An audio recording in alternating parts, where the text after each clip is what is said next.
Hey guys, Jason here. So I wanted to go over what I'm going to call the top 12 hand tools of locksmithing. And some of them are specialty tools directly related to the locksmith trade, and some of them are just generic hand tools that a lot of professions use.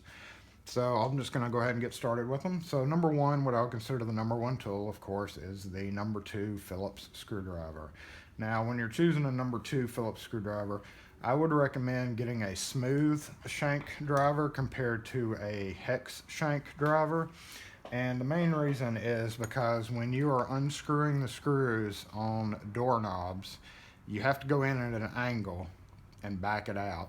And I feel like with the hex shank, you have more of a greater chance of scratching the hardware when you're removing those screws compared to a smooth round shank that would not have a chance of scratching it as easily. So that is that, and again, that's what I would recommend for just your plain number two. Also have it long enough to extend out beyond, because it can be awkward taking these doorknobs off. So that's number one. Number two, right behind it, is the flathead screwdriver. Now, this is a 3/16 called a cabinet tip screwdriver, and of course there's bigger ones, but for the most part this one works for everything that I need it to do. And with it being narrower at the tip compared to a wider one, it's allowed to go into recesses, mainly on antique hardware where the doorknob uses the spindle and a set screw. It sinks below the surface of the surface where the screw goes in. So this gets down in there without hitting the edges.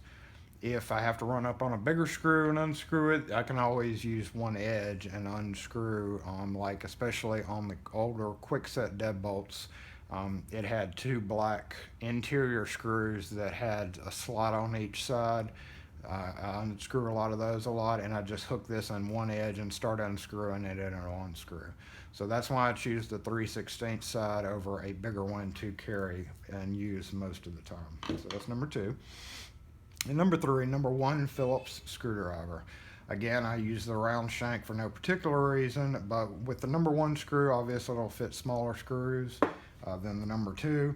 And most commonly, the number one screw is used to remove the screws from mortise cylinders when you're rekeying.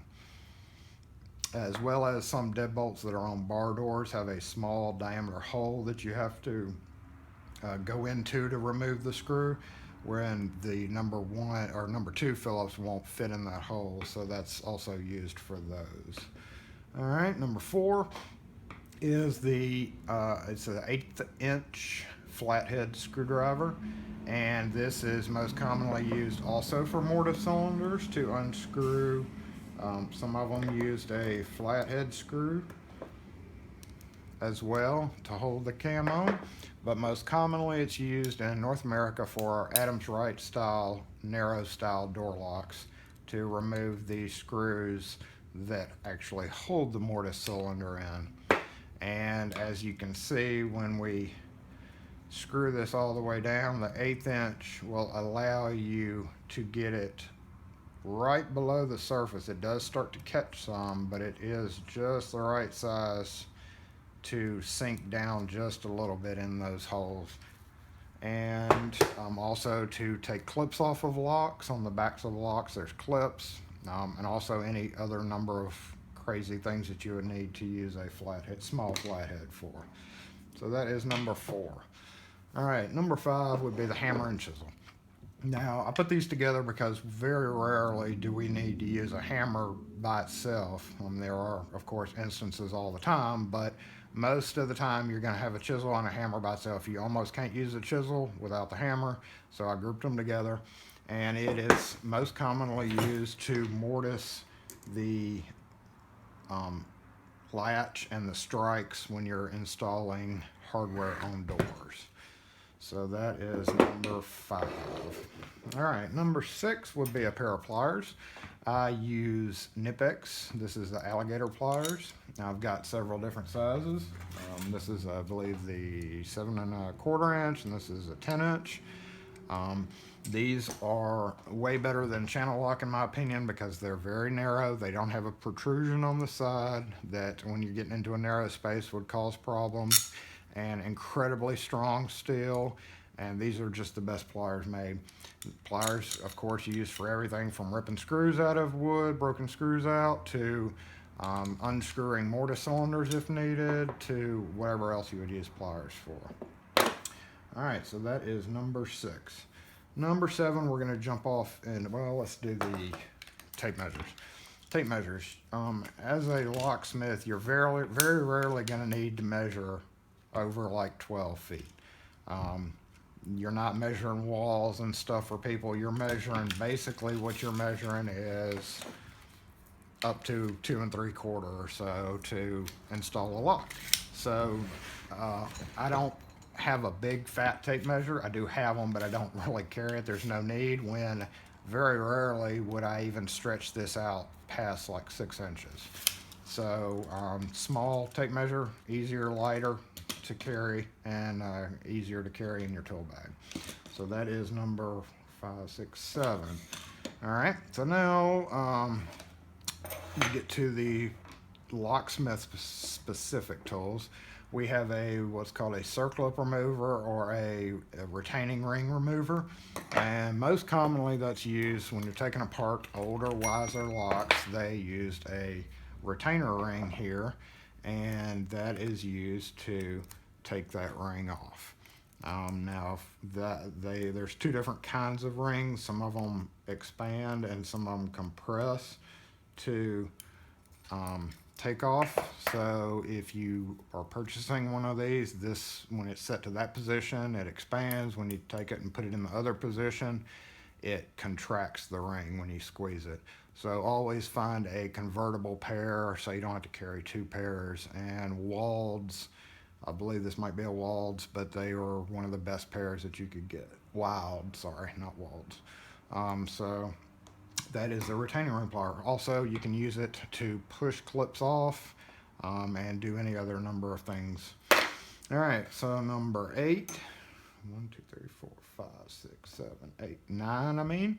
I think some people refer to this as a pickle. It's a quick set tool, and it is used to almost strictly to remove quick set cylinders from the body of it to rekey the lock. So you take one end after you take the lock off the door, and one end is formed, so you push it in like so, and then you get something to remove the inner shaft and let go, and you flip it around to the other end, angle it in there and push, and it pops the cylinder out the front. And then you also can use that same end to push the retaining ring off of the cylinder like so. So that is almost a necessity. There's several different types of this mechanism, a tool, all the way from round rods to all sorts of other stuff. But there's just the flat piece of metal always has worked for us.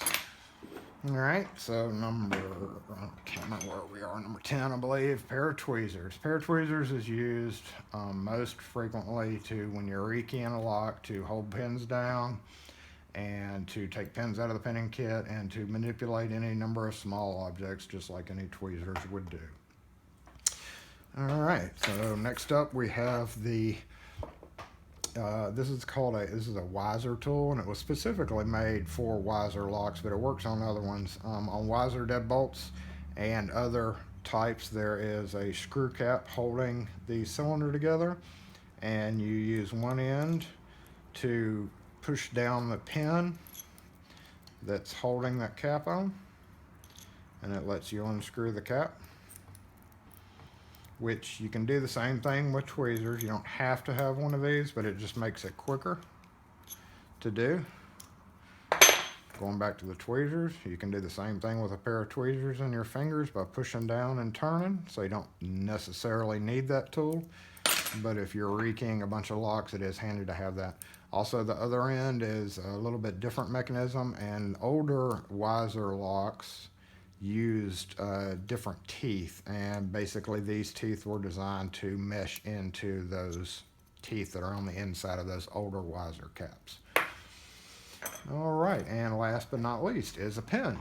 Obviously, a pen is kind of weird to call a hand tool, but you have to have something to write up the invoice to get paid with. So my last most used tool would be the pen to get paid. Thanks for watching, everybody. If you have any questions, let me know. Y'all have a good one.